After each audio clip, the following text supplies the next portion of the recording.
How's everyone doing today? Welcome to Talk to Vidya, where we explore the intersection of grit, grace, and growth, one podcast at a time. Hi, I'm Amrita. I'm a psychologist and your co host. Together, we hold space for real conversations about wellness, purpose, and power of choosing a mindful life. So, in today's episode, titled very aptly The Mindful Swing, this has taken us to the rolling greens of Zion Hills, Gulf County. This is just outside Bengaluru in Kolar. What started as a championship golf course has very organically and very quietly evolved into a golf themed lifestyle. Here we are joined by George Menomparampil, the MD and CEO of Thank Zion you. Hills. Hello, George. Welcome to our podcast. Thank you, Vidya. Thank you, Amrita, for having me here. I'm really flattered that you're doing this about us. We are very happy you've joined us. So George here has been at the helm of things here in this in Zion, and for him, Zion has been so much more than just a property. He has built a community that is rooted in balance, in natural beauty. I mean, we walked in here and we can see beauty everywhere. It's tapped in the most strategic ways, and thus we are here. Amrita and I are here because it obviously the outcome here is mental well-being. We'll explore how the golf can be meditation, why nature changes everything, and that it creates a beautiful life that makes it stress free every day. So George, can we start? Are you Sure. ready? Yes. Are you Sure, Vidya. nervous? Let's go. Okay, so the first part of the podcast, we're going to talk about the roots of Zion, as well as the vision that you had. So, can you share how the idea of Zion Hills came about? Yeah. I'm actually an accidental developer. I used to be a banker, worked bulk of my career with HSBC Bank in different parts of the world. We came back to India in 2006. I had a little bit of interest in real estate and used to do some investments in real estate. One of the groups that I used to reinvest in at that time was Confident Group that owns this piece of land. Okay. They were a new real estate company at that time, and they had this piece of land or a bulk of this piece of that this land at that time. I'm talking about 2008-9 time frame. Somebody had suggested to them that this was good for a golf course. I came here, saw it, I really liked it, and I, along with a couple of my friends, then developed on that theme and conceptualized this second home community that around a golf course. Encouraged Confident to go down that route. I encouraged a lot of my friends to become seed buyers here along with me to, to try and make this community. I was actually leaving HSBC at that time to set up my own e-commerce venture, and I thought I had a little bit of time in between to help get it off the ground. So that's how it started. And So, yeah, go on. yeah. So for me, I was golfing at that time, but it's not that golf was that big a passion for me to change my life for that. For me, a lot of the inspiration for this came from my growing up days, very personal. Uh, During my fondest memories of my childhood are my getaways to my grandparental home, which for me was in the backwaters of Kerala. So every vacation we would go there and have a whale of a time with our cousins, extended family, and really great times. But our parents have moved to the cities like most of our generation's parents have moved.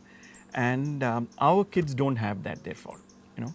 And I used to romanticize saying that I wish I could give this to my kids, you know. So when we came back from the US, one of the first things I did was go and buy a piece of land in Wayanad, in the hills of Kerala. And a friend of mine helped us build a home there. And I thought this was going to be their, whatever, grandparental home. But soon after we built it, we realized that a number of things were wrong. The kids had started going to school. My wife Ritu was working. And by the time all our stars aligned, it was like once a year program to make a 7-hour drive and go there. We did go out there with a lot of friends and family, and we all had a whale of a time. For me, however, when we went there, I'm looking at it and saying, what is broken, what is fallen, how am I going to fix it, how much is it going to cost? you know. So it became a worry maintaining that place. More than joy. More than joy. It became a chore at some sense. And but most importantly, I realized that the context in which we grew up, and the context of time in which our kids are growing up are very different. You know? So when we grew up, the only entertainment we had was the outdoors and people. You know, today's kids, it's all about gizmos. So every time I announced to the family that, hey, we are going to Wayanad, instead of whoops of joy that I expected, it was drawn faces. Oh, really? Do we have to go? You know, is there internet connectivity? Can I watch this match?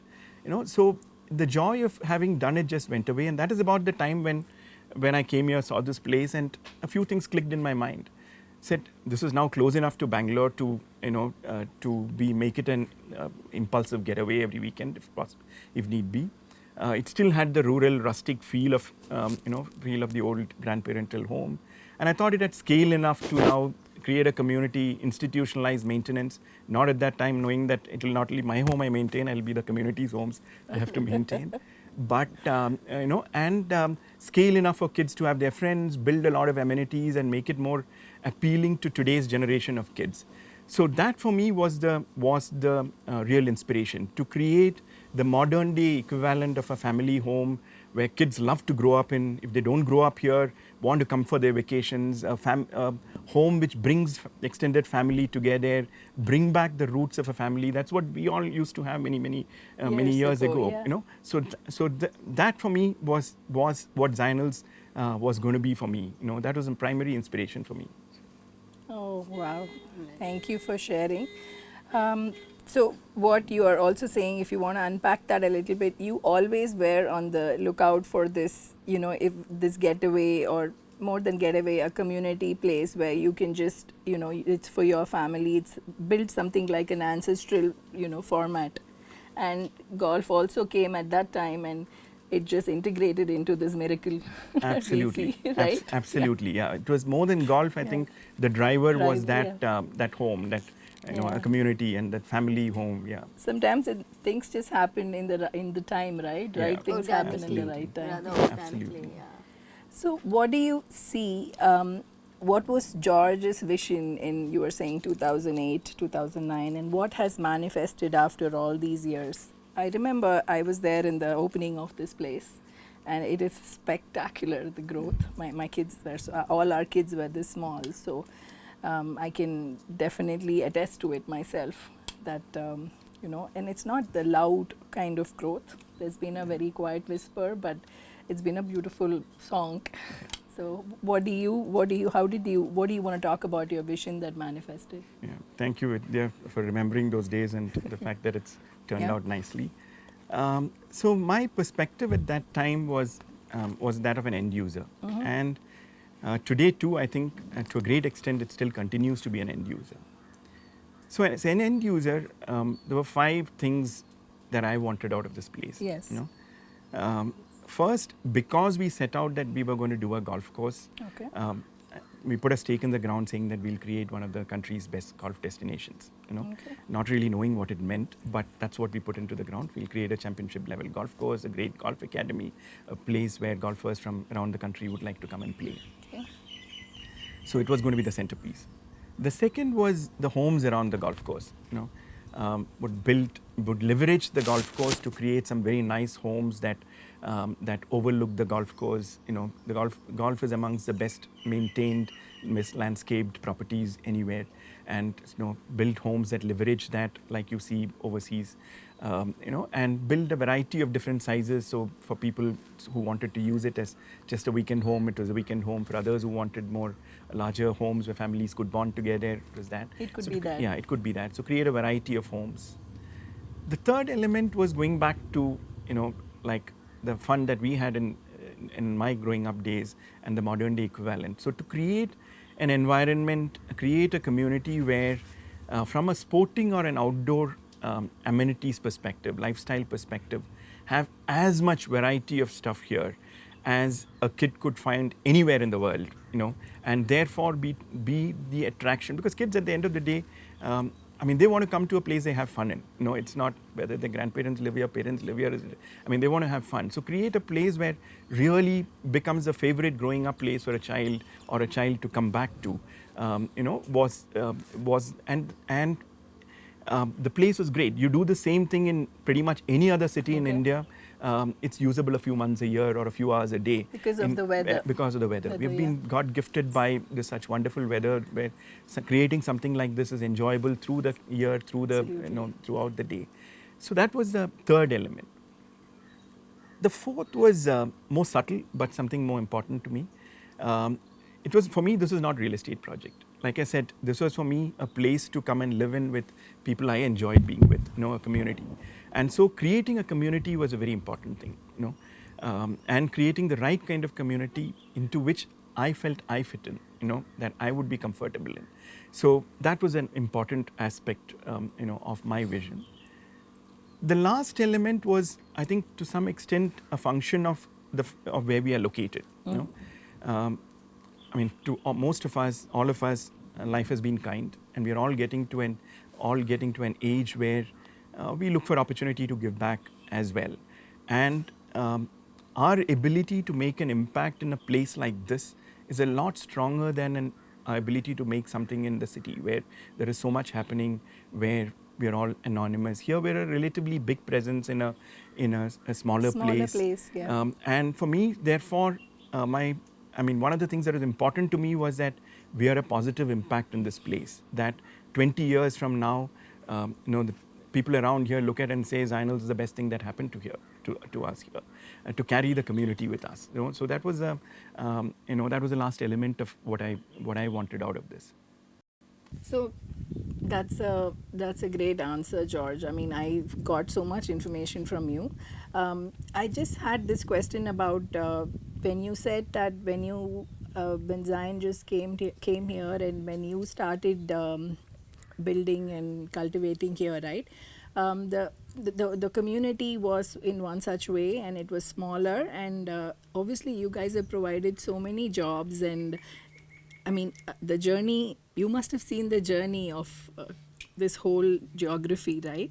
So how has it been impacted, and what is the growth you've seen? So this was a rural area before we came in here. And I think the population that was going to come in as part of this community were largely urban, very educated. I would say a community of fairly high achievers, who and with great amount of life experience in different parts of the world. And I think the mindset of a whole lot of people in that generation that we have was to now do something for elsewhere. All of us live in the cities, but in the cities, there are so many people, there are so many initiatives, there are so many things that anything you do just seems to be, it's a small drop in an ocean. Minuscule. Whereas here, I think the opportunity is large in many facets. A, creating employment that we talked about. B, this is an agricultural economy. Now, if you look at ours, at some stage we looked at how much vegetables are we consuming, for example. We consume as a community, we consume the equivalent to give a farmer about 50 to 60 acres of vegetable farming. And we have the ability, so we're creating a marketplace for that. As people are getting older, retiring, we have the ability to mentor kids in these.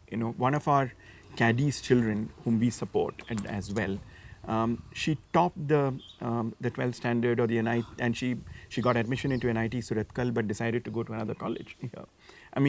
Those are serious impacts that we are, that we are able to make to people here. We've directly or indirectly employed about 500 people. We try to be socially responsible as well. We, typically when development comes, there is pollution, there is, so we try not to do that. Ritu is very, very conscientious about it, and, takes responsibility for waste disposal, all of that. So we try to be a good influence in this. I mean, later in the evening, probably we'll get Ritu on and she can speak a little Yes. bit about some of the stuff that we're doing as well.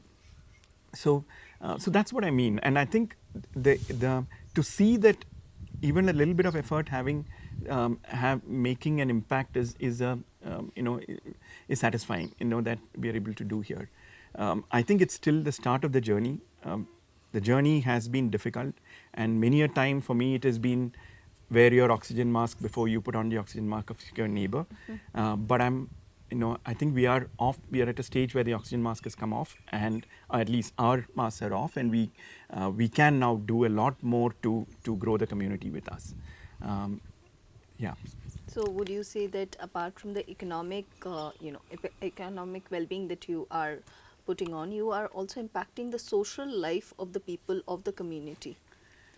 Would that be a fair statement? I think we do. Socioeconomic. Socioeconomic, I think we do. And so again, maybe Ritu, for example, I mean, she's very passionate about the human side. And so she organizes health camps, mental health workshops for people at all levels.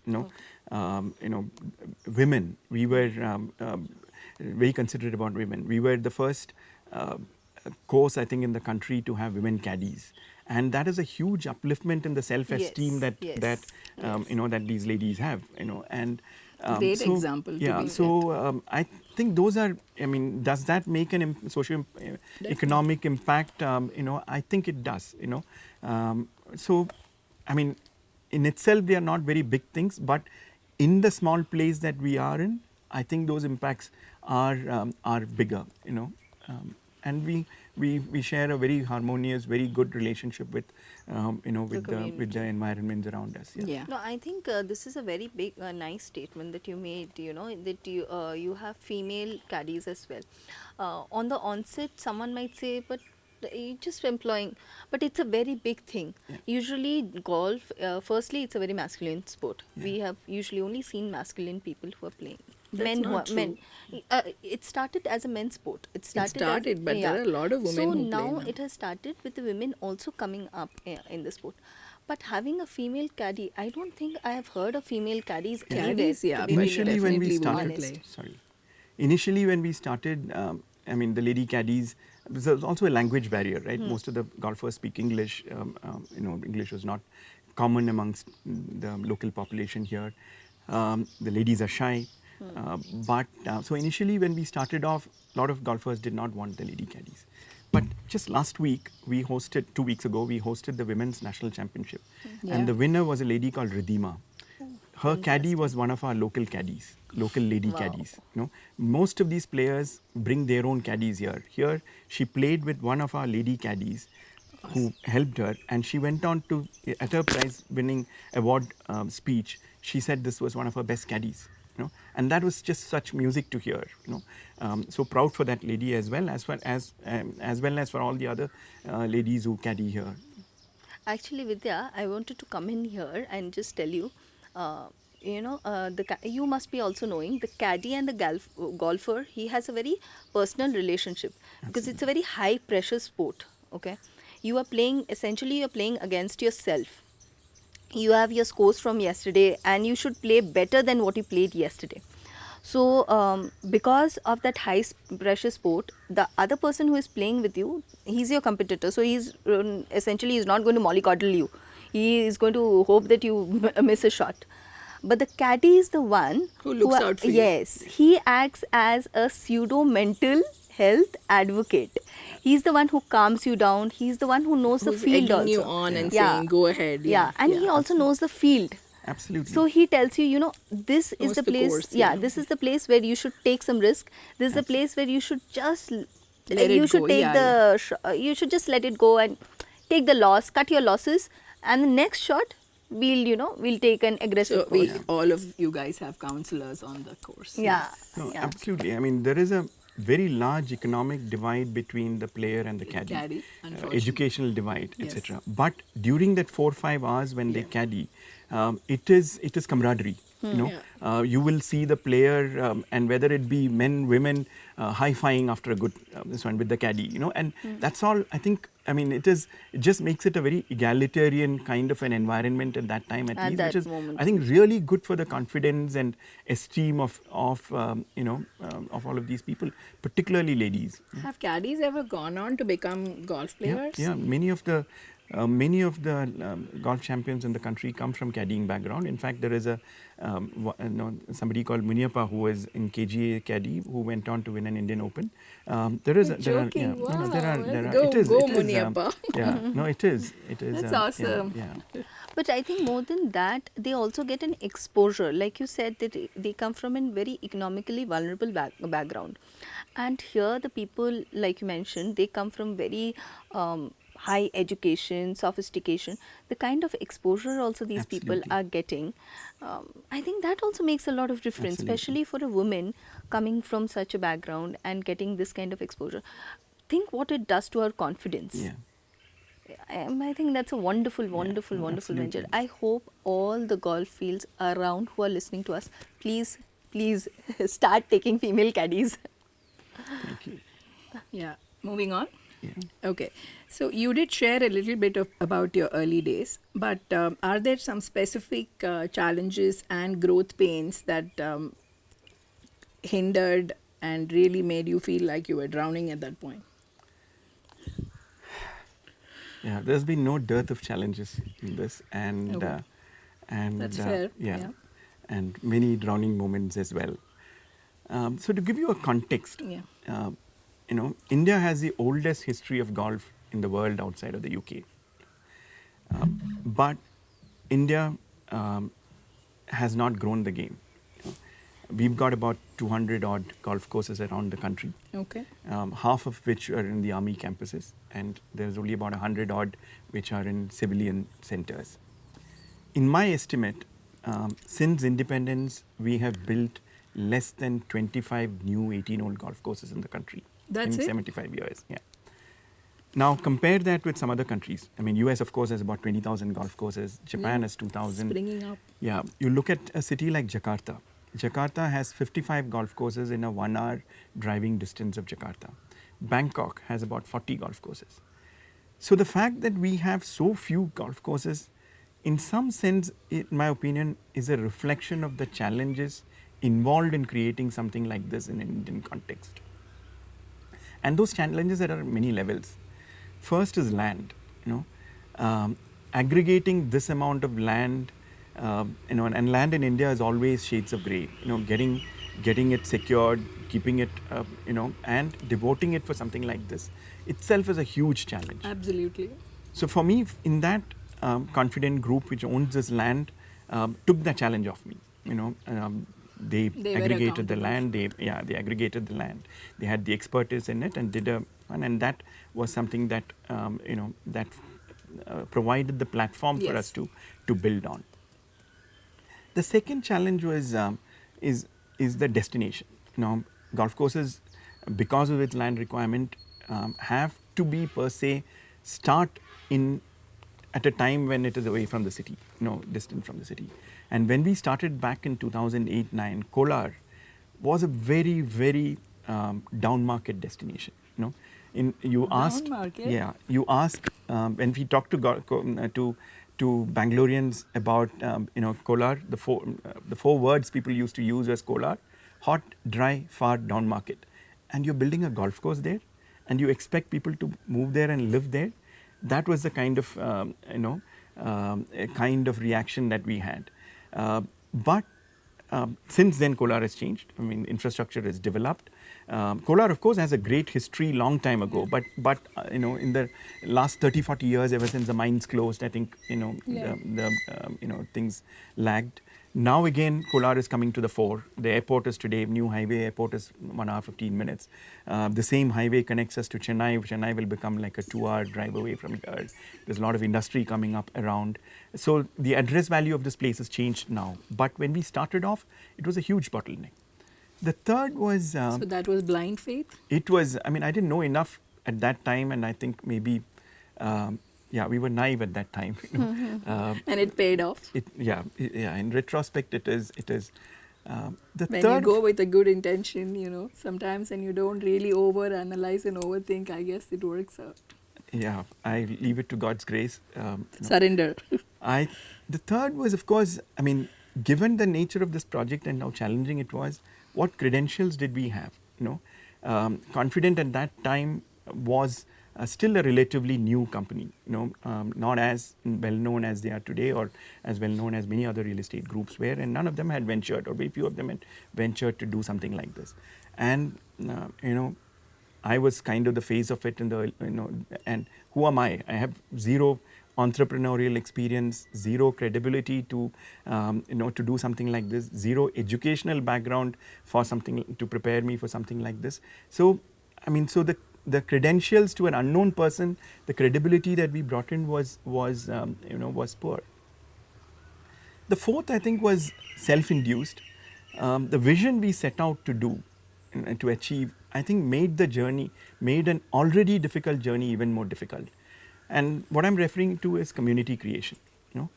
If it was just to sell plots and land, all of us Indians are very fond of landholding. We all think it's great store of value, investment, and you look around Bangalore, it's littered with plotted developments.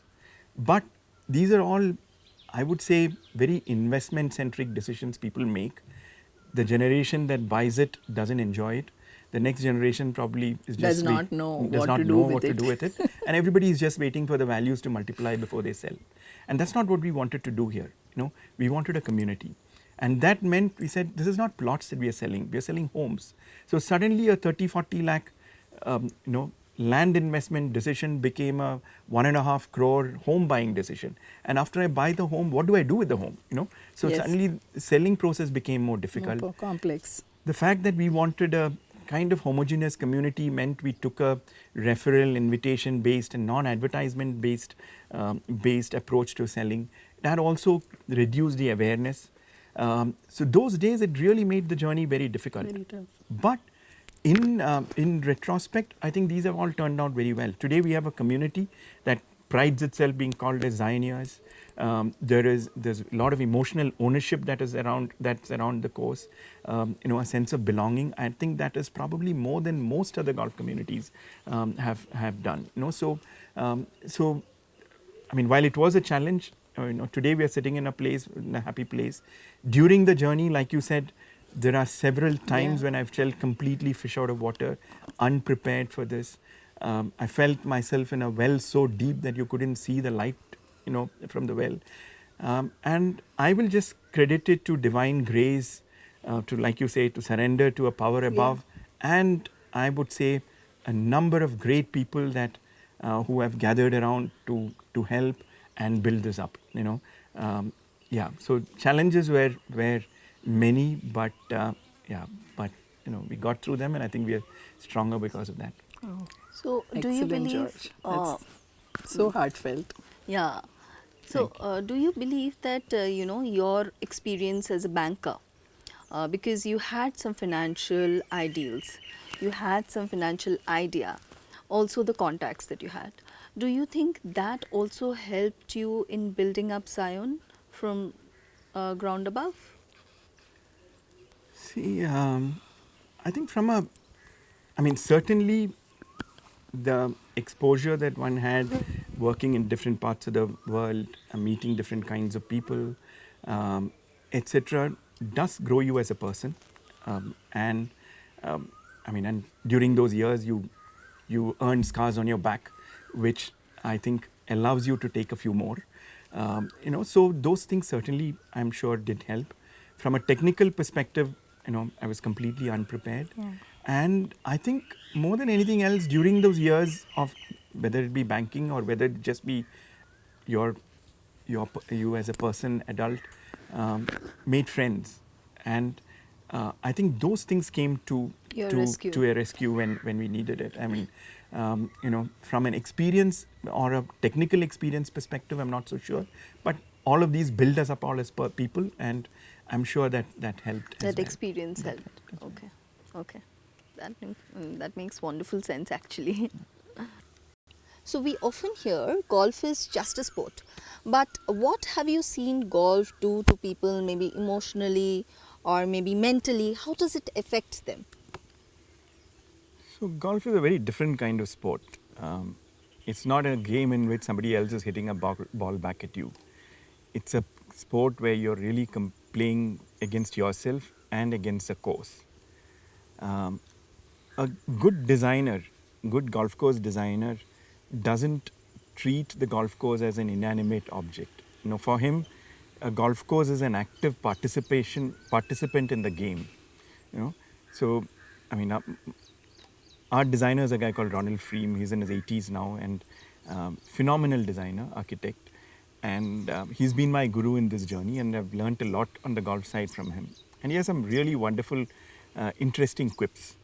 So one saying he has is that a poor golfer with a big ego deserves no mercy. You know, you know, it says you Very respect profound. the very profound, you know, and but very true. You know, it says you respect the course, and my course will respect you. But you are arrogant about it, you know, my course will fix you. You know, and that is so true. It is a very humbling game.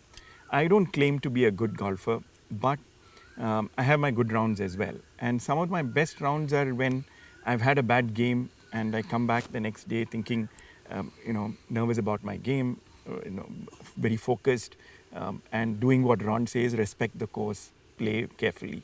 And I have a good round, very happy with myself. I'll return the next day thinking now I'm a cat, you know, and I'm going to take the course on. And the course gives it back to me. You know? So there is a lot of developmental, I think character developmental, you know, mental developmental aspects about golf. It teaches you focus, to be really focused on what you're doing. Second, I think it teaches you equanimity. You know, every good round of golf, any good round of golf has its lows and highs. You know, it teaches you not to be too disturbed by your lows and not to get carried away by your highs. You know, play your game, you know, stay focused and do well. It's also, I think, teaches you etiquette, behavior. We have an academy here, and we have very young kids that grow with the game.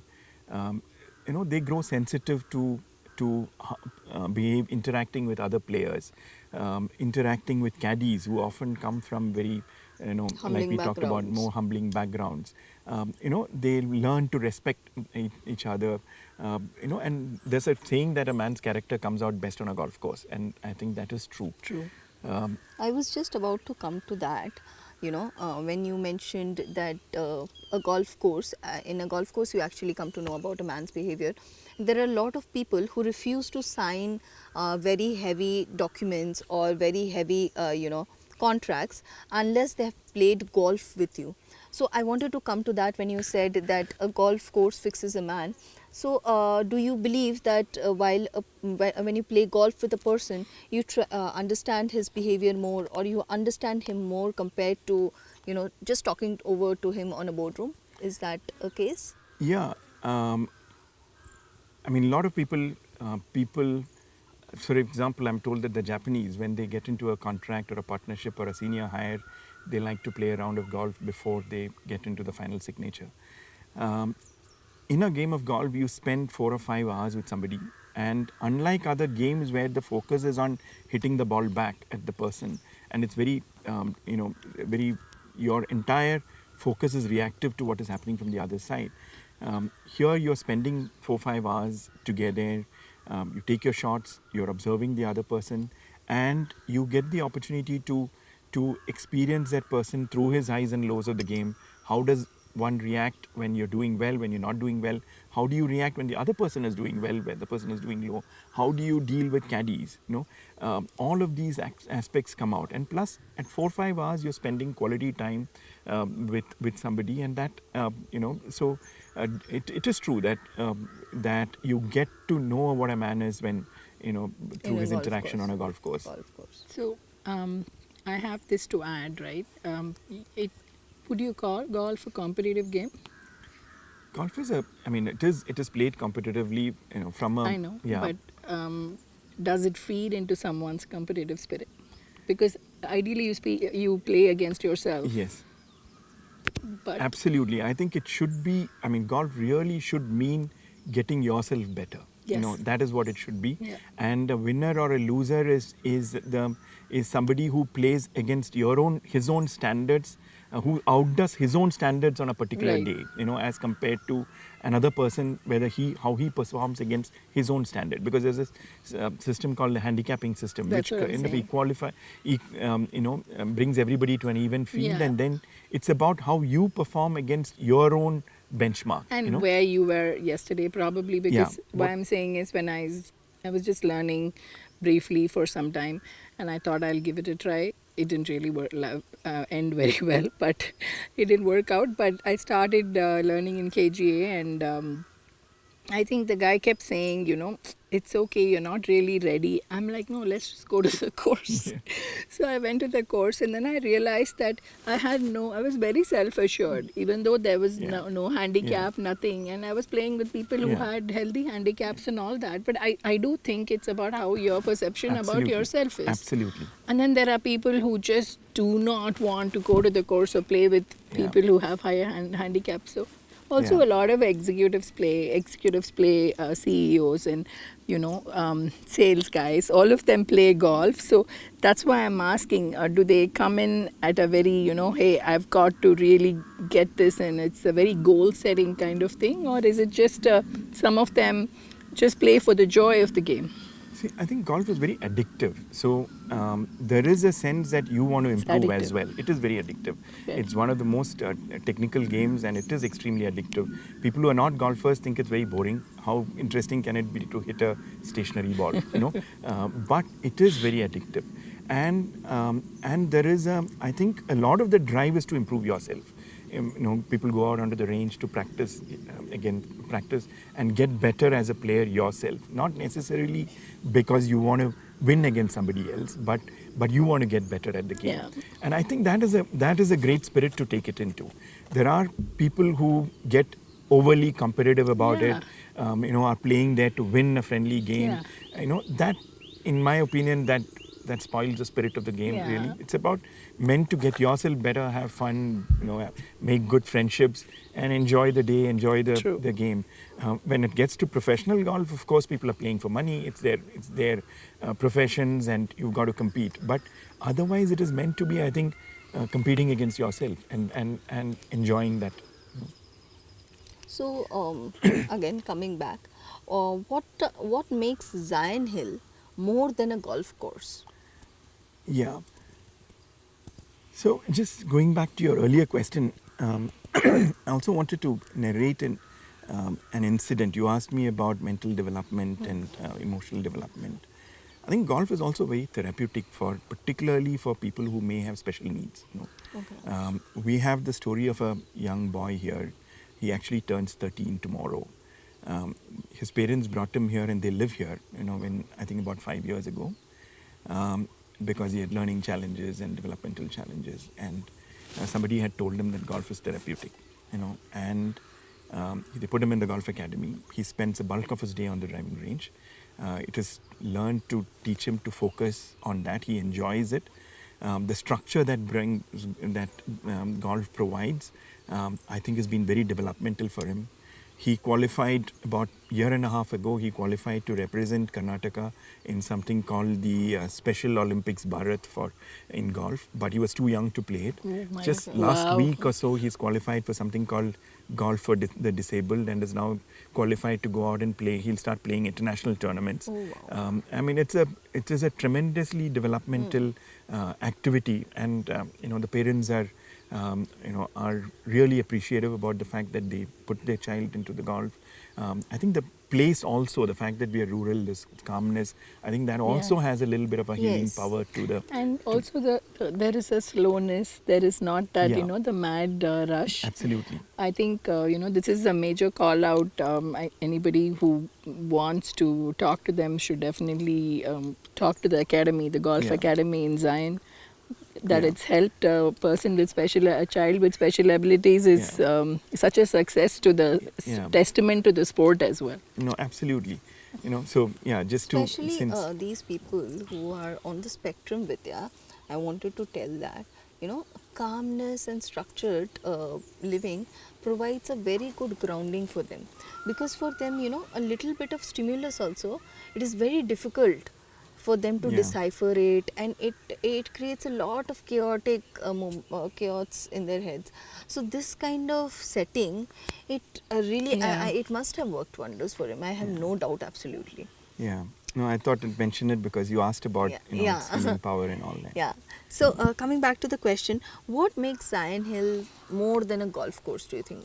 You know, what is it that you think it is more than a golf course? You mentioned about the students. Yeah. Would you like to expand on that? So, more than students, I mean, I talk about the students as well. I think for me, Zionals as a golf course or Zionals, it's the people who make the difference. It is about the people for me, and it is very personal as well. As I mentioned earlier, the journey has been quite difficult, in its. But I have friends, who bought a property here, and unlike when people invest money into a startup, for example, people think it's a hit or a miss. But when people invest in property, they think it's rock solid. Yeah. So people, put in money in here, and there were times when this felt like a sinking ship. And instead of people wanting to bail out, I have friends who come in and say, "Here's more. How do we get the ship up?" Introduce me to such friends. Yeah, no, absolutely. I mean, and I have a friend. I mean, a couple of examples I can give. A friend who, every time he came here visiting, and we would talk, and he would feel that, that I needed help, that I was in trouble, and he would buy a villa. And there is another friend of mine. He was not a friend then. We had known each other for 2 days before he decided to invest a large chunk of money. Soon after he made that investment, we hit a huge speed bump, a crisis. And instead of him panicking, he comes and says, how much do you need to try and to get over this period? And this was supposed to be an investment where I bought it back. Our difficult times continue for longer. One day he comes into my office and he says, "George, I know that, the rate at which my investment is supposed to go up is bothering you, So just shut off that interest clock or time clock. Leave it, get it out of your mind. That's not and a... feel free to make your decisions, what you think is right for the place. And I will ride this journey with you. I have another friend who left. He was a classmate of mine. Hadn't met in 25 years. We were good friends before that, or 30 years. And once we just happened to casually meet, he I don't tell him, but he just discovers that I'm out of depth here. He gives up his mainstream job and comes and works pro bono at a time when we don't think there is survival is sure, or survival seems quite wow. uncertain. My partners, I've been very fortunate to have very good partners who have complemented my weaknesses, which are numerous, but believed in me, and when support is required, they step in to give me the support that is required, but otherwise give me a free rein to operate. The team, we have next to negligible attrition, and the many members of the team have been here for upward of a decade, stayed with us, and these are people who are at minimum wages level, who've stuck with us and stayed with us when I couldn't pay them salaries for months. And we are all in a happier place today. My vendors, suppliers rode the difficult journey with us. So for me, it is about the people. It's far more than a golf course for me. It is about the people that have defined this place. As a golf course, we've also tried to create a culture which is friendly, welcoming, warm, homely. Golf courses sometimes tend to be seen as restrictive, high entry barriers. We've tried to be more welcoming. You mentioned the students. the students add a huge amount of energy into this place. I mean, parents have taken a big punt on putting their children sometimes as ages 9 or 10 years, bringing them here, and they live here full time. One of our oldest students were here with us 12 years in the academy. I mean, he was #1 national amateur at one point of time, went on to become professionals. So the fact that kids have given their parents have put their kids' lives out there. The trust. The trust is big, and the inspiration that one day one of these kids might go up and just stand on the world stage and be a world champion out there. Those are very inspiring in the journey that we've driven, and they just add so much of energy into this place. So for me, it lot more than golf course or how we've grown. It is the people that have kept me going. So. Oh, No, George. I was just about to say that, I don't know whether you have watched that. I and Vidya were talking about it when we were coming today about the Tiger Wood documentary, and how his parents, Yes. they stayed in the golf course, and the kid, Tiger Woods, would just come out in the morning, have his breakfast, whole day he would play golf, at night he would go back, and again in the morning. And I just told Vidya, I did not know before I came here about your story that students were also staying full time. Yeah. I thought maybe they were coming for camps and all. So I said, Vidya, this kind of facility we don't have in India. If we had, maybe we would have also had our own Tiger Woods. But I'm so happy that we have such a facility.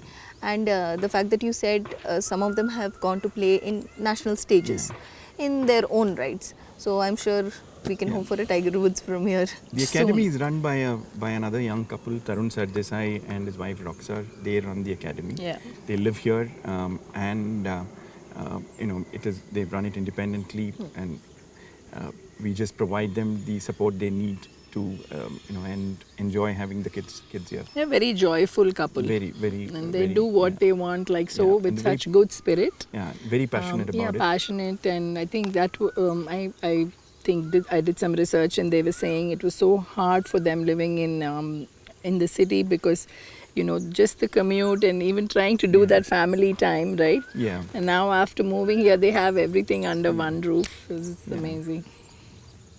So you told about this beautiful personal stories, and really inspiring, especially about your friends and acquaintances who went on to become very nice friends. Having someone to stand behind you like this and help you across, it's really nice to hear. But I would like to hear more about the healing aspects of the sport and how it helps, youngsters, or how it can help the young generation. I would like to invite them into the sports, and how would you, portray the sports to them? See, I think unlike other sport, golf is not an adrenaline sport. It's not a spectator sport. So it's not a sport that I think people just just pick up by watching on television. And it's not even intuitive. So if you're not a golfer, you watch the sport, you don't understand it. It seems very slow.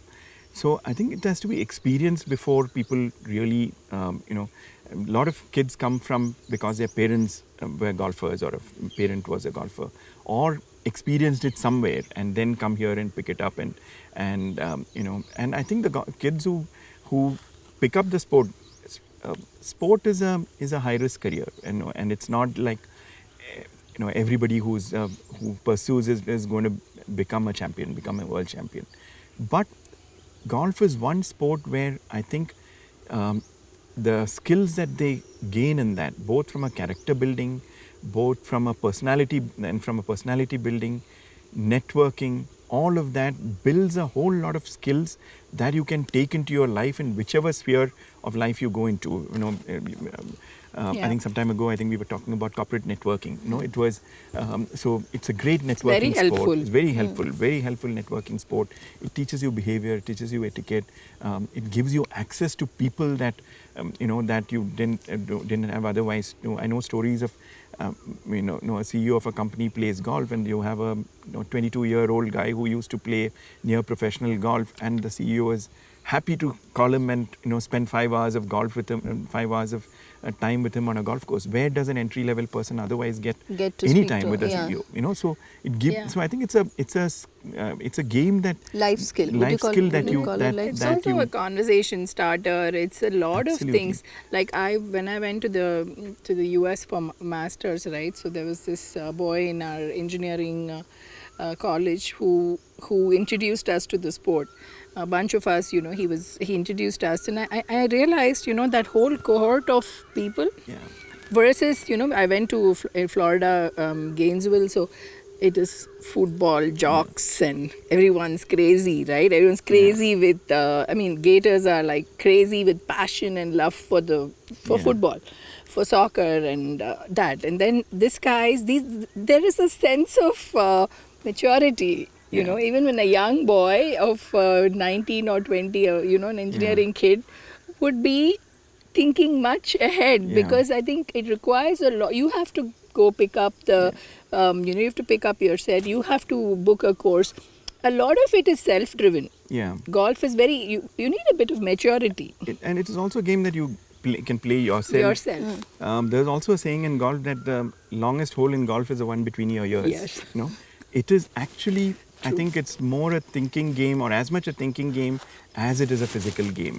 So there are a lot of developmental aspects of golf which I think kids who started early in life, I think will take into As a their life adult skill. life, Yeah, whether or not they become a professional golfer. A very mind developing game Absolutely. from the start. Absolutely. You have to be present at that moment. Whatever happens in the day, you have to know how to learn to leave it behind. Yeah. I don't think it's for everyone, Yeah. because it's difficult to do. Yeah. So if you kind of practice that from a younger age as a kid, Absolutely. right? Being mindful and present And the is acceptance of a loss, I think it builds very Yeah. huge resilience. Yeah. Like you said in the beginning that I come to the course, sometimes I have a bad day, Yeah. I go back, and I understand today I had a bad day, and I come back again It's next morning. acceptance and- Yeah, this builds resilience, and I think that is something that we can teach the next generation, that every day is not going to be a win. Yeah. You're going to lose. Okay, Absolutely. and if you are not whooping for the highs, you cannot cry for the Yeah. losses. So that way. But again, let's move on. And how have you designed the space to support wellness, calm, and maybe connections? How have you designed it? Yeah. I think the place is naturally calming. If you look at wellness centers, they get built in rural locations away from population centers. So we were a rustic rural location when we came in, and what we did was enhance it with the golf course. The expanses of beautiful greenery, enhances it. A golf course is I believe, generates oxygen enough for 8,000 people. We planted 20,000 trees into it. This used to be a eucalyptus plantation, and as a eucalyptus plantation, it kills the ecosystem. Yeah. The ecosystem has been restored. There is Has to reverse and restore. 70, 80 varieties of birds here. AQI is between 6 and 20, very tranquil. So it has been we didn't have to do much to kind of restore or create a sense of tranquility and calmness, and I think this is naturally a calming place. tranquil place. There is a therapeutic value to this place anyway, and I don't think we had much. Consciously to do something. We can hear the birds. I don't know if the boom mic if the viewers can hear it, but Yeah. we can hear all the Yes. peacocks and the birds. I hope the boom mic actually captures this. Beautiful birds are actually singing while we are having conversations, and these are the things that you don't Never hear get. in the city.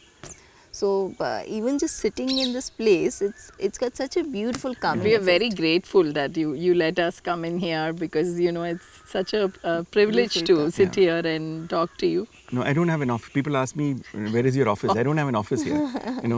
The office is the open clubhouse, because there's a much better spaces to have a conversation or meet people with than within four walls.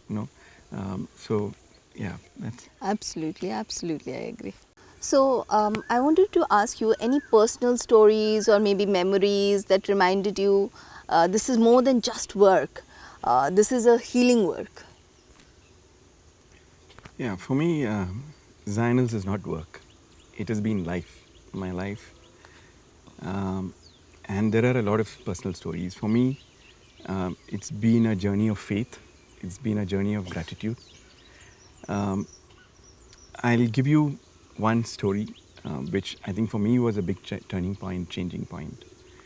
As I mentioned, this has been a difficult journey, and there are many times we've hit crisis points and all that.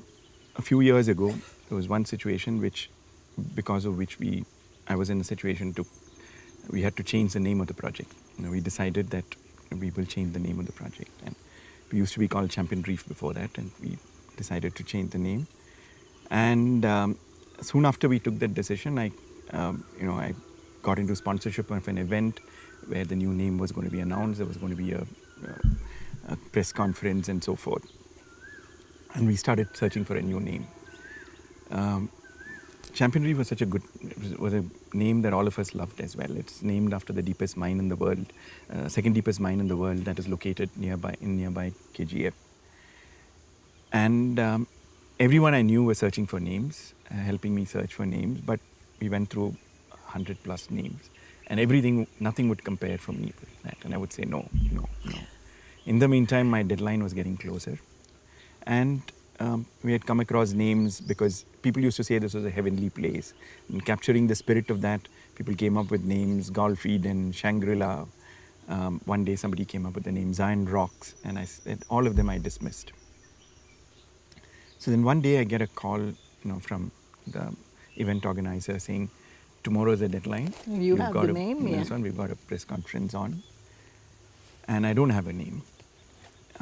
I start my day every day. I get up very early in the morning, and I start my day with a prayer. I read the Bible.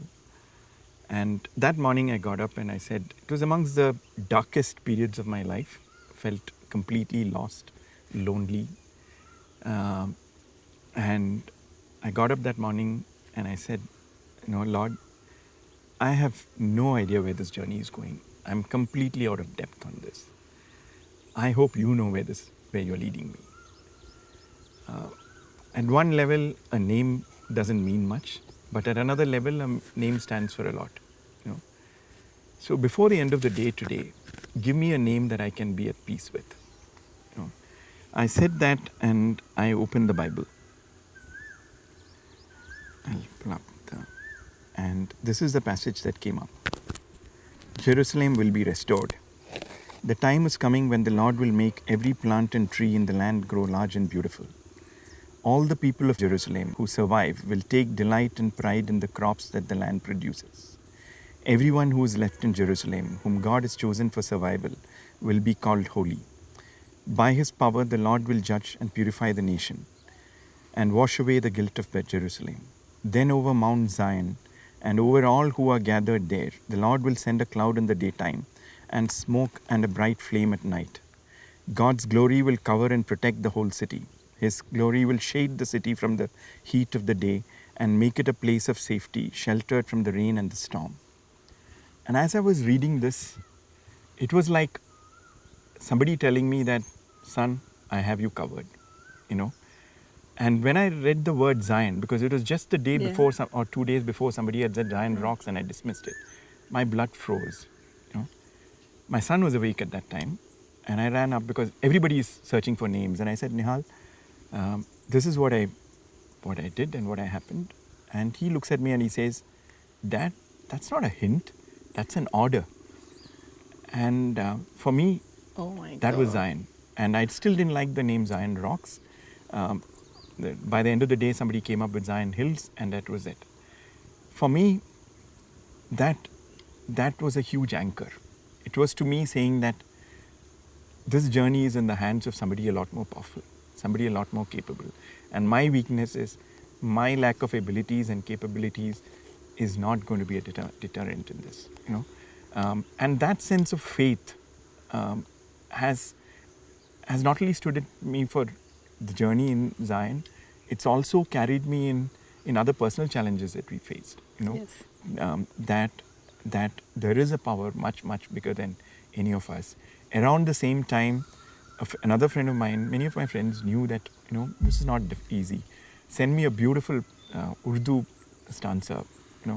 It says, अपनी खुदा को ये मत बोलो कि अपनी मुसीबतें कितने बड़ा है, अपनी मुसीबतों को बोलो कि अपने खुदा कितना बड़ा है.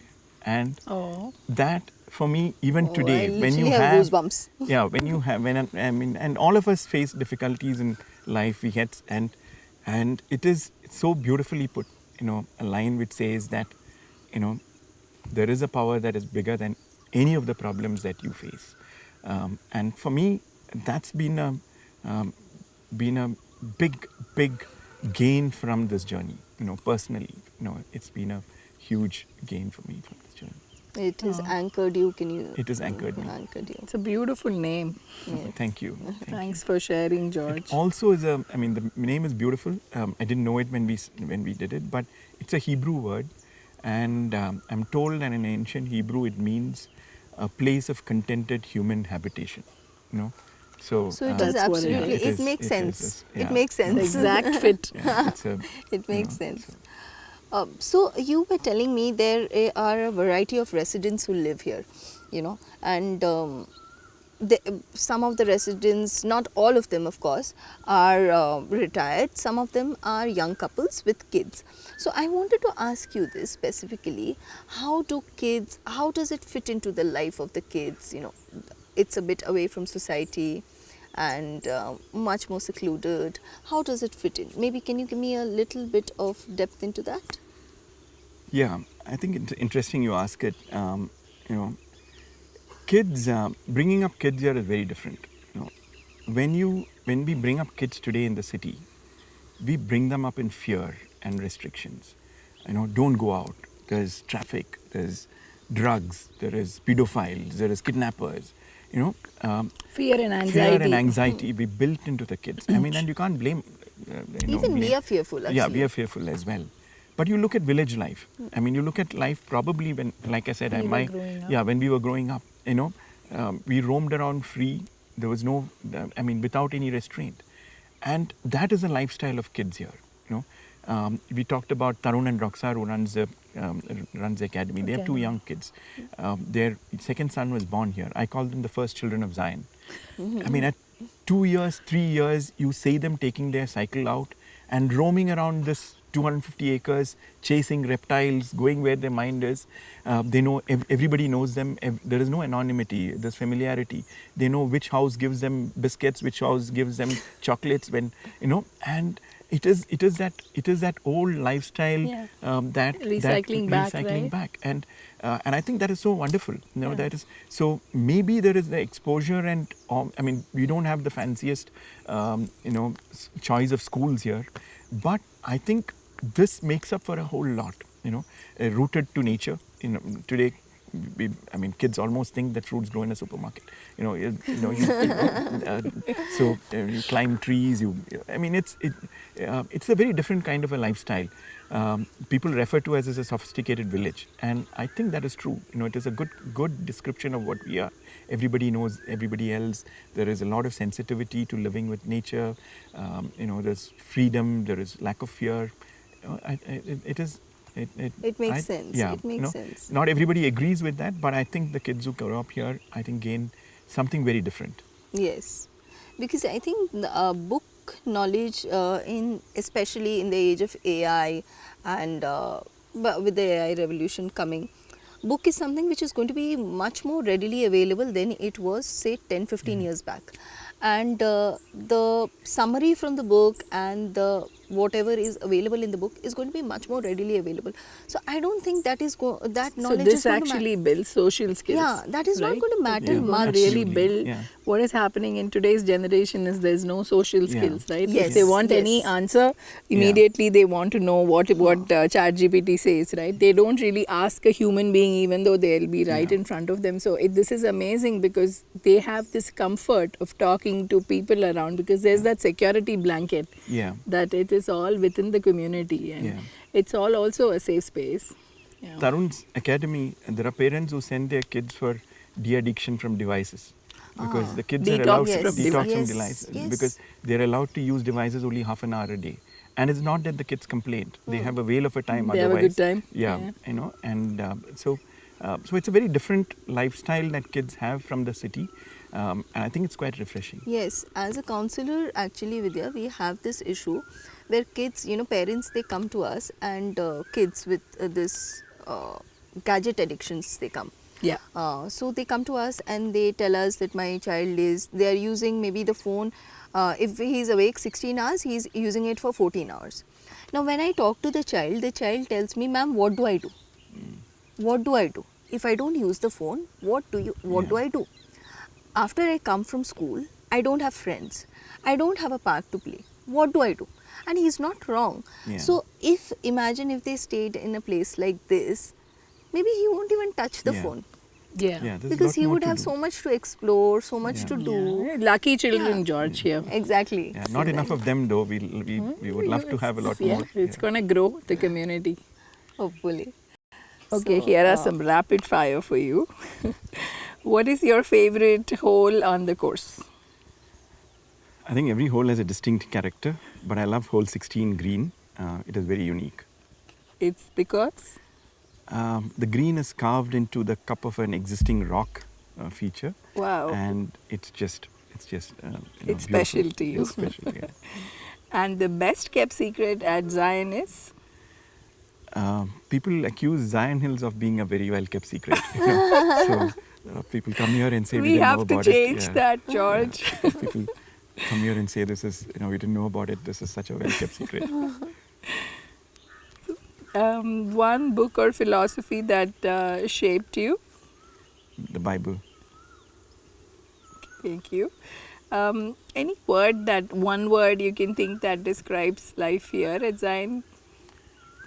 Calming. Calming, okay. What is your perfect day in Zion for George? Unlike other places, Sundays are my busiest days, and Sundays are very satisfying days. Fulfilling day. Fulfilling days. Okay. The car park is full, golf course is busy, the restaurant is buzzing, the team is meeting a lot of people who want to become part of our community, and I have a little two-wheeler EV on which I'm running around trying to meet many people at the same time.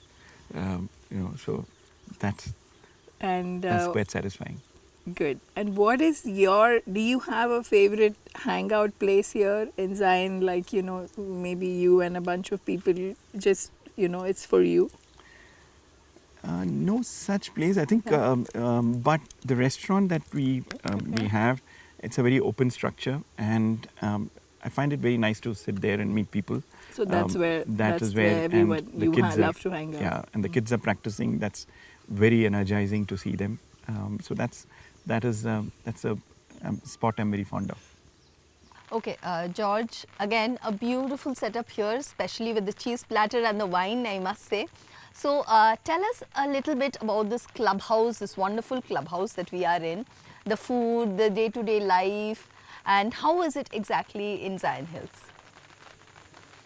So the clubhouse, in many residential or golf course communities, I would say premium communities, the clubhouses have a very 5-star, 7-star kind of a feel, Italian marble, chandeliers, that kind of an approach. Our clubhouse has been very different, and I would tie the clubhouse back to the vision about creating a community and outdoor and sporting facilities. So this clubhouse has been designed from a sporting and a sporting activity perspective. We've got pretty much all kinds of amenities here: squash, badminton. We were the first community or first place in Bangalore to have pickleball as pickleball started, tennis, basketball, all of those, nice pool. But the whole ethos of the club has also been designed to be more homely, more welcoming, more warm, creating spaces where that encourages community creation. Many people who come in here know each other, but there are a lot of strange people who never knew each other getting together here as well. So we've tried to create spaces that are welcoming, that encourage people to get together, in a feeling of warmth and light-hearted joy, community, kind of feel. So that's what we've tried to do here. This place is also about the outdoor more than the indoor. So in this clubhouse particularly, we brought in the outdoor into the indoor. The architect of this is an old classmate of mine. Again, this is like I told you earlier, I've been out of depth on this, so I reached out to my old world, and the architect of this, who lives here now, is a brilliant architect, and he's designed the space, a beautiful space, I would say. Food is an interesting question. For a golfer, after golf, food is the most important thing on a round of golf. And golfers typically tend to come from affluent backgrounds, so they're used to good stuff in life. Standard of food. Yeah. And for us, that had been a big struggle, because we're a remote location. We have hardly, in our early days, we hardly had any players here. And when we had players, they were all mostly on weekends. Weekdays, we sit swatting flies. So how do you build a team? How do you get a good chef to just cater to a very small amount of traffic that comes in? And food was a issue, was a source of discontent for quite some time, I would say, early on, and we struggled with various kinds of models. But then again, I think providence and people. So Ritu, she was involved with a community, with a citizen movement called Whitefield Rising, and during COVID, they decided to do a lot of food distribution operation. And I had nothing better to do. I was otherwise not involved in this one, so I offered to kind of help out, and our paths crossed with these two young boys, engineers turned restaurateurs, pretty much the age of my kids. And they had started setting up cloud kitchens. And when the lockdown started, out of their good heart, they sent out a message saying that anybody wants food, come to our kitchen. And they were inundated. I think that was the first food helpline in the country, in my opinion. They were inundated. So somehow Whitefield Rising and they connected, and we partnered together during that time. In the span of the first lockdown, collectively out of their kitchen, using entirely volunteer force, we served 150,000 lunches over that 30 days into the slums around Whitefield and thereabouts. It was a very fulfilling time, but more importantly, it created, I think, a beautiful relationship with these boys. I mean, age gap was huge, but we connected very well. And they came here asking, how can we solve the problem of food for you? So when the lockdown lifted, they came in here to help me take one worry off my plate and say, let us worry about the food. And we struggled with that model as well. Initially, we used the cloud kitchen model, did frozen food, evolved that, and it's gone through a few evolutions. But today we have a really wide menu, continental, Indian, Burmese, Thai, and the food is very well appreciated, and we continue to evolve. So again, for me, this journey has been about people, and this is another aspect in which I think we've come a long way, and just working with good people. It seems a lot of your journey has been very organic. And good, you mentioned the architecture. I was just about to mention the architecture, because it seems very, very, initially, to an initial eye, it would seem Spartan. But when you come inside, it's very modernistic. Yeah. So I think it's a very good amalgamation of both, how a Spartan setup can also be modernistic and look luxurious. Yeah. So I think it's a beautiful setting. In sense. Thank you. But again, I would like to ask you, what kind of people are drawn here? And have you noticed any particular patterns, through the ages, from the time that you have set up to here? Have you noticed a particular pattern? So when we started off back 15, 16 years ago, we started off as a second home community. Like I mentioned, the first customers were us and a lot of friends of mine, which mean these were a little bit more mature audiences that came in here.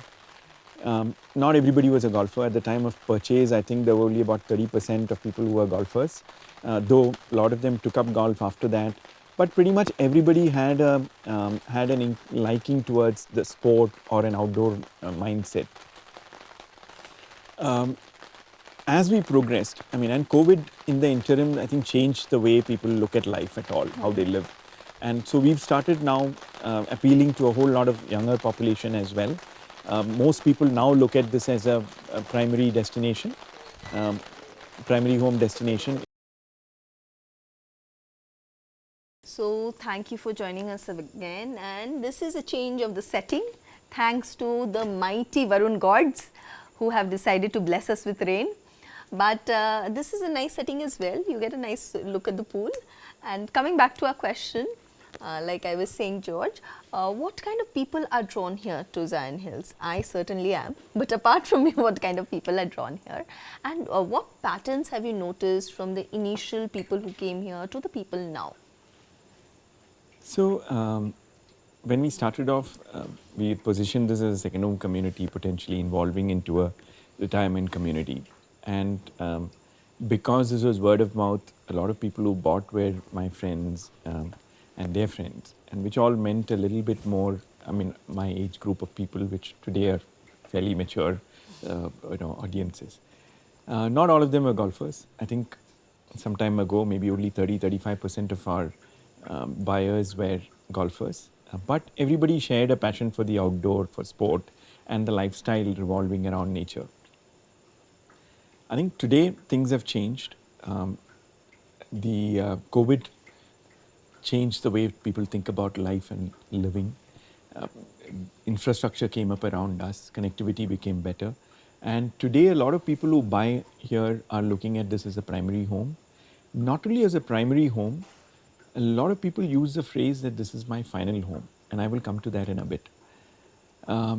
Today we've also started appealing to, I think, a lot more of younger people.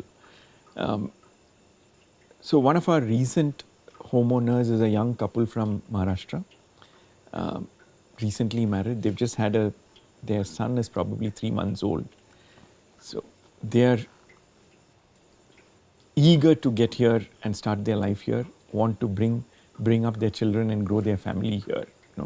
And that's not an isolated story. We've got more such people. So I think we are appealing to a wider audience, and and that's very nice to have.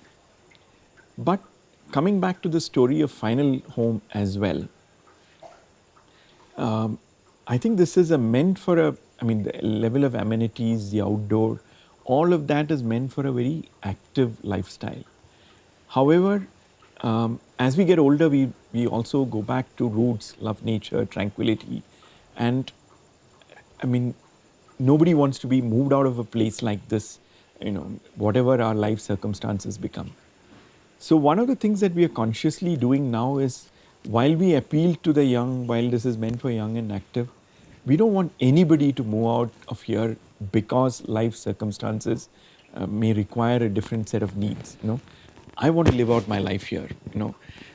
And so all our homes, upcoming homes now have something called the age in place features. They are all mobility friendly. If it's a duplex house, there's lifts in all wheelchair friendly, should the need arise. We've got food services to the home, Ghar Ka Khana I call it. So if you want to subscribe, you will get very homely, very economic home food delivered home, housekeeping services on call, and I'm hoping that we will also get medical services here on subscription. We will create a clinic space. We will have medical, so should somebody need assisted living, then medical service provision here. So I see this as a place that appeals to people across the spectrum, and that's what I'm hoping for. I hope we will have a vibrant community that has toddlers to to people in their 80s, 90s, living healthily, happily. So that's a little bit about what I think the community is going to look like, the kind of people that we are attracting. But another story is, it's not meant for everyone, because there are a lot of people who revel in the city life. I remember a few years ago, I was sitting in the restaurant one evening with somebody who was visiting, about 6, 7 in the evening, and he says, I have never heard silence, you know. And he used to live in Alsur, in the middle of the city, for all his life. And in his case, he loved it and he moved here. But there are others who find it very Too disconcerting. disturbing. Yeah, disturbing. You know, so who want the energy of the city. Yeah. City. So it is not meant for everyone. But I think there are enough takers, enough people who find the appeal of quiet and tranquility and you know, and nature. You know, it's like that Kamal Hassan's movie, right? Pushpak. He would not be able to sleep in the 5-star whatever environment. He needed to keep that the noisy, Yeah. his old neighborhood Yeah, thing, absolutely. right? Because some of them are not Yeah, adaptable. Most of them are. Yeah. You know, they may intentionally move. Yeah. But some of them it doesn't Absolutely. work. Yeah. Absolutely. No, but I think, you know, with age also the requirement changes, Vidya. You know, sometimes at Yeah. one particular age we want something, and then you either outgrow it or you want something else. Maybe you don't outgrow it, To but you evolve. want you want something else. Yeah. Maybe it's not that you don't like city life anymore, but you would prefer, if there is a preference, you would probably prefer something more tranquil. Yeah. And for children, I think the one that you mentioned, that there are kids also who stay here and they play around. I think that is a wonderful way to bring up kids, especially in this age where there is so much distraction. A slice of heaven and tranquility, I think that would do wonders for a kid's mental health and, of course, for his resilience building as well. Yeah. And for kids, I think it also, in my opinion, maybe because there are not enough kids here, it reduces, I think, peer pressures, you know, because which tends to be such a big, you know, mental pressure on kids these days. You know, I feel spaces like this, which have got firstly less population, and a lot more of what nature has given than what man has made, you know, creates, I think, reduces the pressure on kids, you know, is my theory, just a viewpoint. We'll move on. Absolutely. Okay, so I have a question for you, for both of you. So Ritu is my friend from a very long time. Our daughters almost were the same age and grew up together. And I think it's so nice to be here, Ritu. It's also Friendship Day. Yes, So this is, yeah, it's I'm so happy you could join us. So my question is, so both George and you live here full time now. I'm going to first ask this to George. George, how has this shaped the energy of the space and the authenticity of Zion? That's the first part of the question. And the second part is, when you moved initially, did you miss the buzz? How were those moments there where you were like thinking, okay, did you leave something behind? So I think I'll answer this question from two levels. One is from a work perspective. I think from a work perspective, I think it has been just wonderful. I'm constantly available. So the team needs me at any time of day or night, I'm there. Decisions get taken quicker. If there is some issues, errors that get noticed earlier and corrected, I think it builds a culture as well. As far as when Ritu came on, when we started living here, I mean, she was helping out with Zion even before that, but she was doing other work as well. But when she moved here, she started getting involved in Zion more as well, and operations she started handling, and that took a lot of pressure off me and allowed me to focus on construction and other stuff. But more than the operations thing, I think she brought a very human side of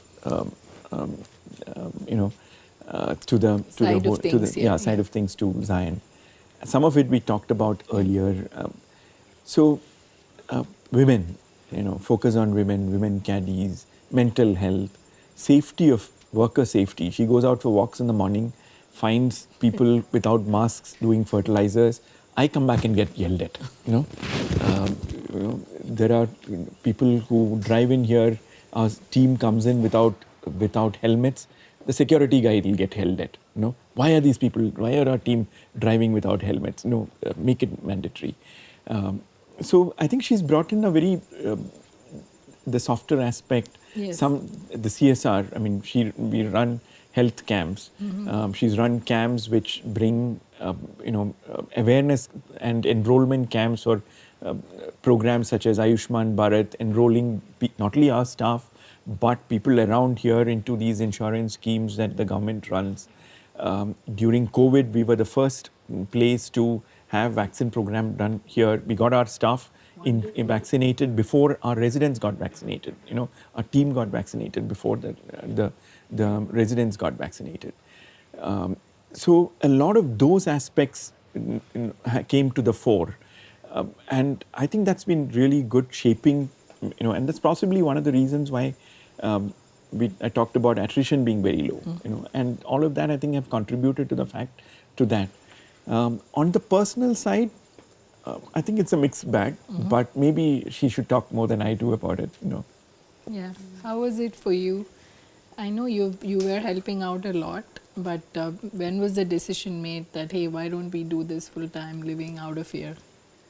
Okay, so I think it was about 5 years back when our daughter moved to college, and then we said, why are we living in the city? We can very well move here. It'll be helpful on all fronts, and there's no reason for us to live in the city. Correct. So Yeah. that's when we moved here.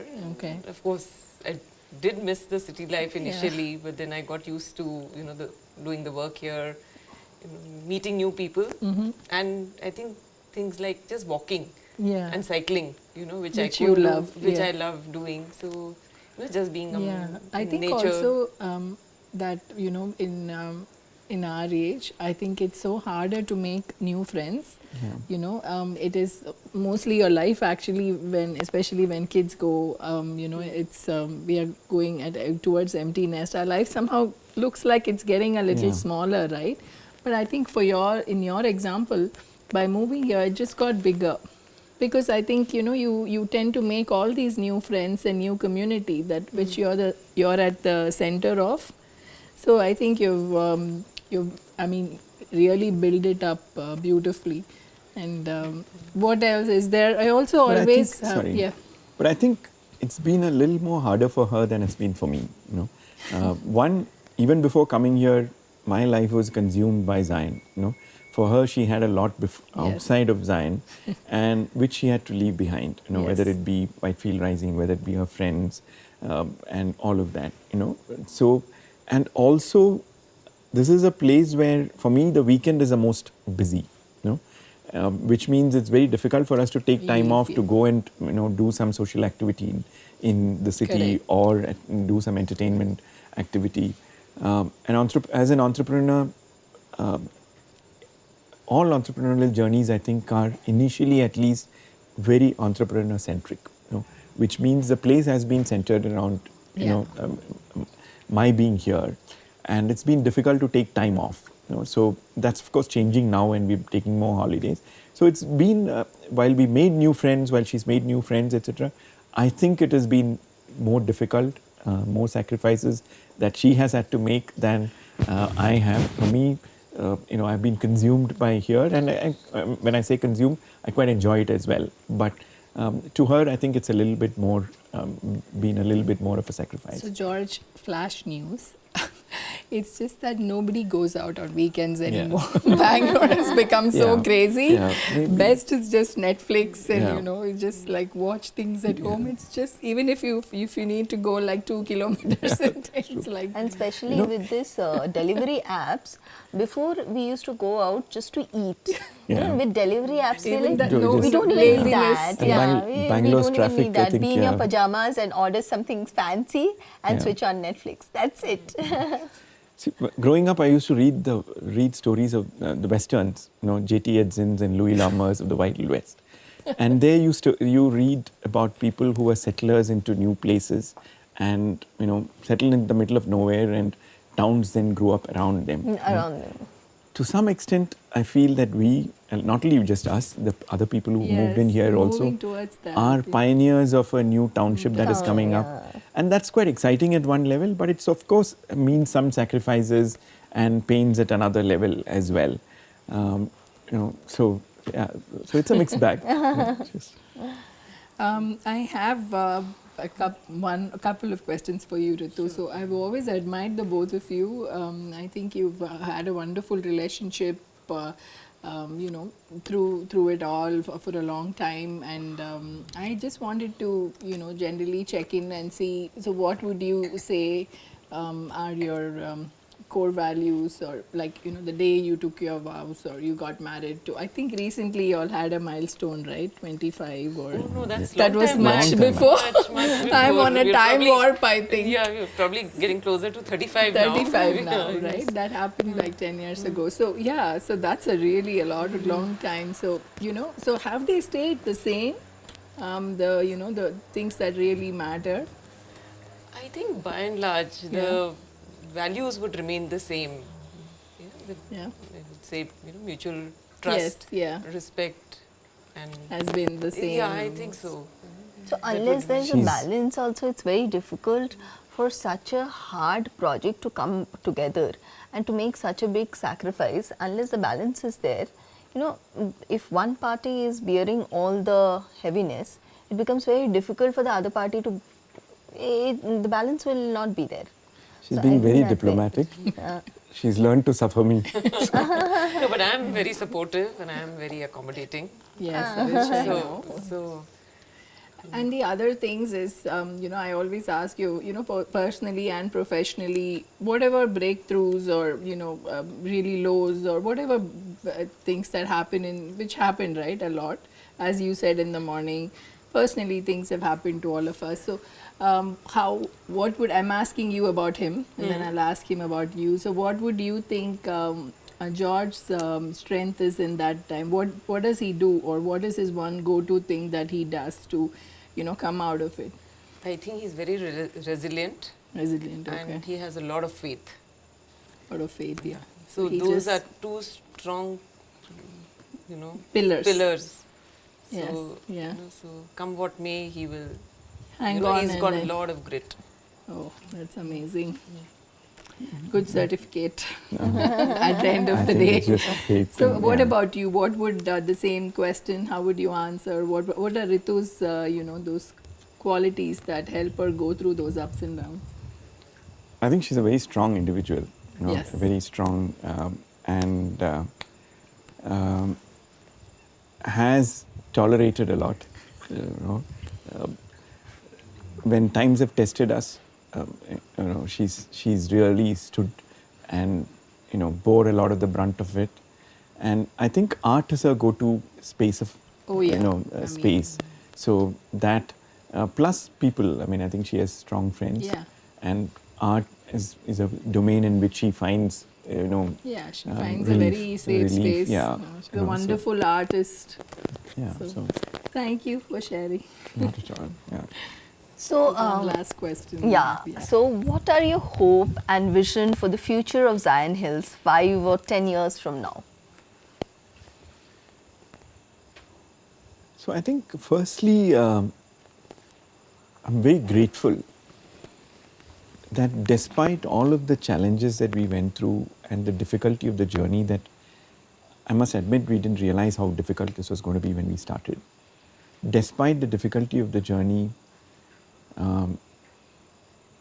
and maybe we took many more years than we anticipated, but I think we've been able to fulfill, achieve every element of the vision that we set out to do.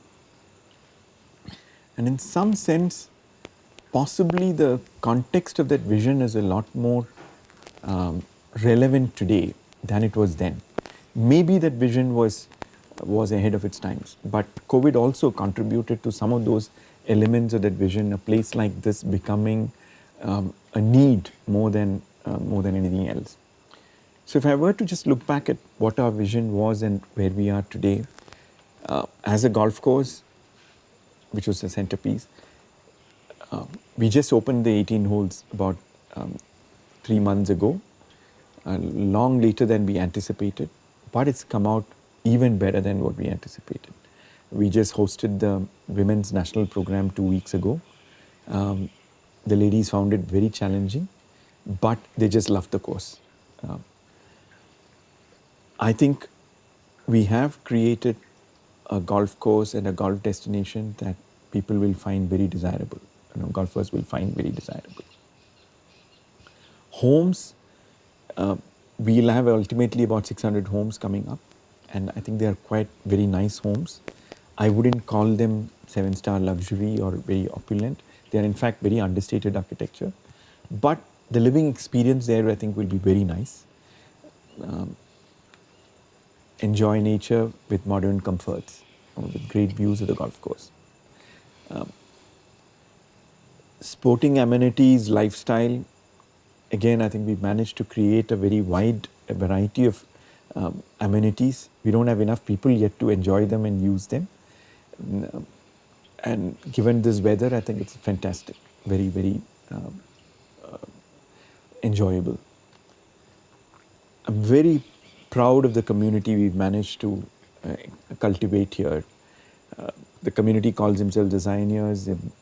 There is almost no home that you could not walk into and not feel at home in, not feel that, hey, The warmth. we don't vibe.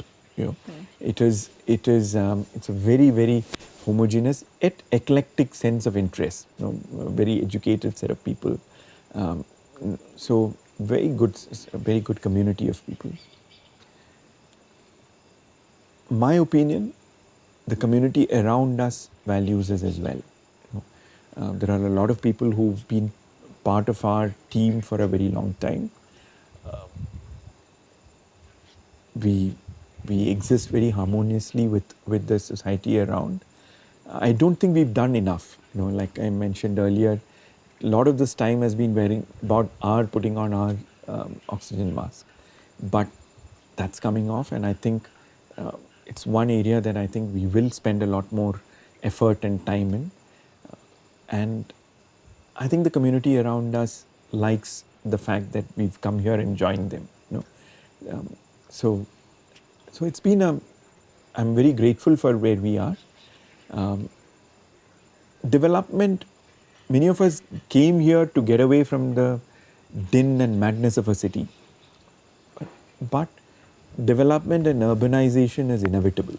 You know, in 5 to 10 years, we are possibly like the next Whitefield, which is where we used to live, you know, some time ago.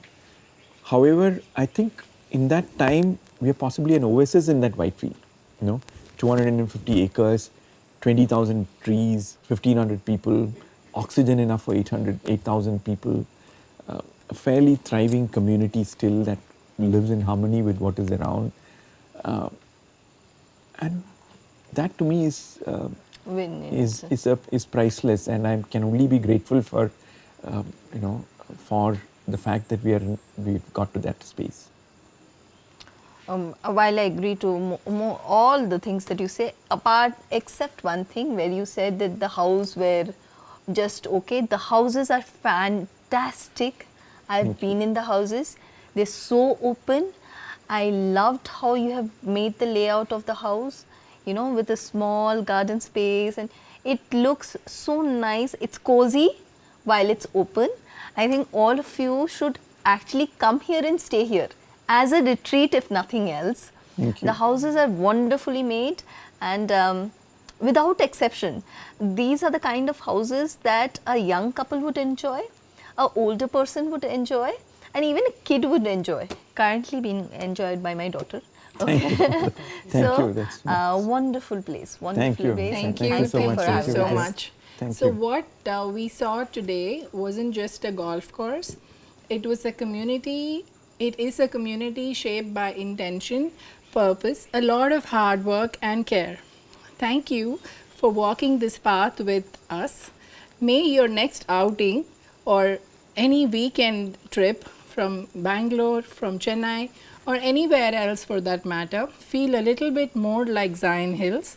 Please do visit them for a golf lesson, or to just check them out, or to enjoy this peaceful, connected, and version of their own space they call home. Thank you for joining us. Thank you so much, Vidya. Thank you, Amrit. Thank you. Thank you.